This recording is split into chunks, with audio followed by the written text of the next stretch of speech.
Hey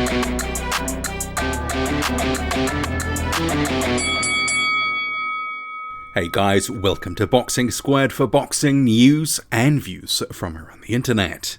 The rising heavyweight prospect Efe Ajagba has remained unbeaten, advancing to 13-0 with a 9th round stoppage of Razvan Cojanu. That was on the undercard of Robert Helenius and Adam Kovnatski. Kovnatski upset in that one, but no such upset in this fight with Efe Ajagba, which in some ways was the definition of a learning fight, because you could see in there he was thinking about what he was doing and how he was going to do it.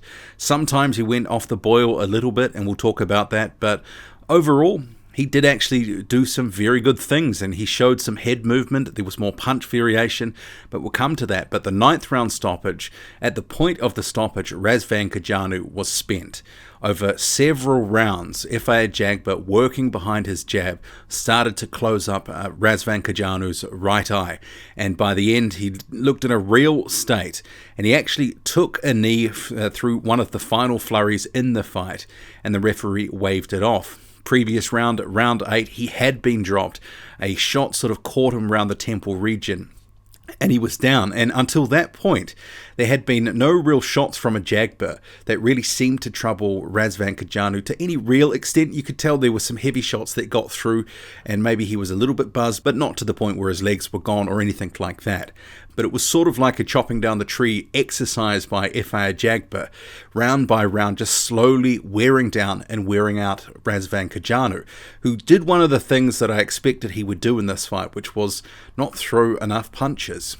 He would actually, in different spots, look quite good, and he would catch Efe Ajagba. He caught him with a few left hooks, and there were some lapses in Efe Ajagba's defense, but Razvan Cojanu just didn't throw enough punches to exploit any of the holes that are in Efe Ajagba's game. So that's why I sort of say this was a perfect learning fight, because after a couple of fights in 2019, like where he got dropped in the Kaladze fight, a defensive lapse, and also a real battle with Ali Aaron Demirezhian, a 10-round fight where he took a lot of shots in that one too, ultimately got a wide decision, and deservedly so.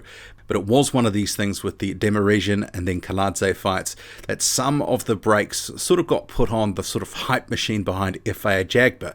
People were questioning, how good is this guy? Where's his ceiling? He's not moving his head. He's got some defensive frailties in his game. What is he going to do? How is he going to improve? Can he improve? Certainly some people questioning his footwork. Is he a bit too flat-footed? But this fight here, he was able to do a number of things that we've been asking him to do. One of them, and he identified it ahead of the fight, was move his head. But it wasn't perfect. I mean, early on, though, he looked pretty good with the head movement, and he was trying to mix up some of his punches. As he sort of said pre-fight, by moving his head, it sort of opens up different angles and shots to the body that necessarily aren't there when he's not moving his head and just sort of throwing a 1-2, which he's sort of been criticized for doing before, just 1-2, 1-2, 1-2. But there was a lot more punch variation. So there's a couple of points I just want to quickly go through. So the head movement in particular, yeah, it's a work in progress, but at times it was, it was good the first few rounds, but then by about round 4, he started to sort of go back to old habits. But later in the fight, obviously on the corner's instruction, he sort of got back to his knitting and was able to do some of the things that he was being told to do. Move his head, throw more punches, and we did see better punch variation. The jab was a really good weapon, as it's always been for him, but there was body punches being worked in. There were some hooks. He was looking for uppercuts at times, and that was something, a punch that was open to him, and he did find the target a few times, and it troubled Razvan Cojanu. And there were a couple of things, if we're to be critical, that we should bring up. Obviously, when he's being pushed backwards, he looks a little uncomfortable working on the back foot. There were spots where Cojanu did actually successfully pressure and land some combinations on Efe Ajagba. Also, though, there were rounds, I think it was round 4 and round 5, where he went a little bit off the boil. He didn't seem to, stick to what he was doing in the earlier rounds, working the jab. There was less head movement, and Cojanu was able to have more success. And it was sort of in that period where I was thinking he just lacks a little bit of dynamism, and he didn't look that fluid, and you could see him just overthinking things, thinking about what to do, but he wasn't quite able to sort of string it together. But as the fight wore on, he progressively looked better and better because Razvan Cojanu was slowly being worn down and worn out, and he was able to get back to doing the things that he wanted to do for the most part, and he was having a lot of success through rounds 6, 7, 8. It was all his own way pretty much. Cojanu sort of started to go back into a shell a little bit. There were fewer moments of success for him, and in round 8 obviously he was down, and then round 9 the fight was stopped. He couldn't really take the weight of the punishment he was receiving. But it was a good learning fight for Efe Ajagba, and I thought that he did pace himself quite well, and there was also good punch variation in terms of the speed.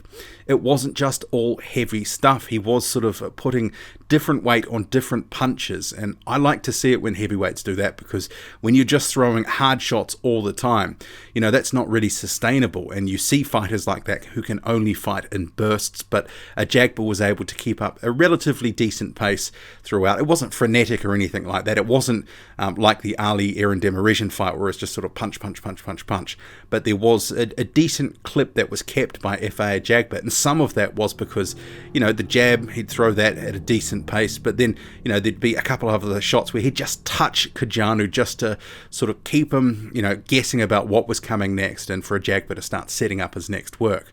So I did enjoy quite a lot of Efe Ajagba's performance, but it's definitely the case that he's still a work in progress. And I know there will be some who would have seen that fight and sort of thought it wasn't really the sort of performance they were hoping for, but this guy's still developing. Interestingly, though, they did say in the broadcast that they're looking to have him in sort of more Razvan Cojanu type fights this year, sort of stepping up from him, but at a much lower level than world level, but then sort of going to top 10 in 2021. And I sort of thought, that's interesting. Is another, 2-3 fights in 2020 he's going to be ready by 2021 for the big time?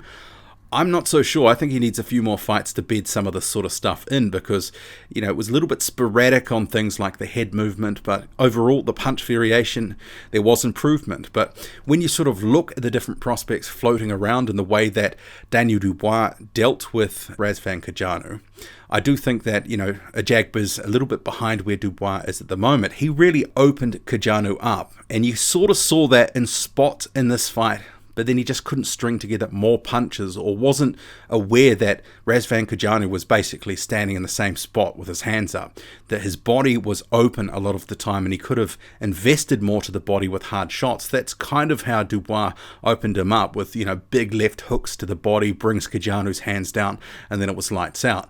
So I think, they'll go away, look at some of the stuff, and see that there were some openings and other things that they could have exploited. But as a work in progress, I like where Efe Ajagba is going. And I'm happy for him in the rest of the year to have more learning and development fights, because that's what this time is actually about for him.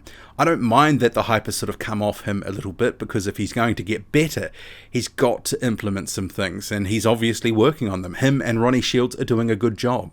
But what did you make of this performance by Efe Ajagba stopping Cojanu in the 9th round? Drop a comment, loud and often, hit like, hit subscribe, follow me on Twitter, boxing_squared. I'm out.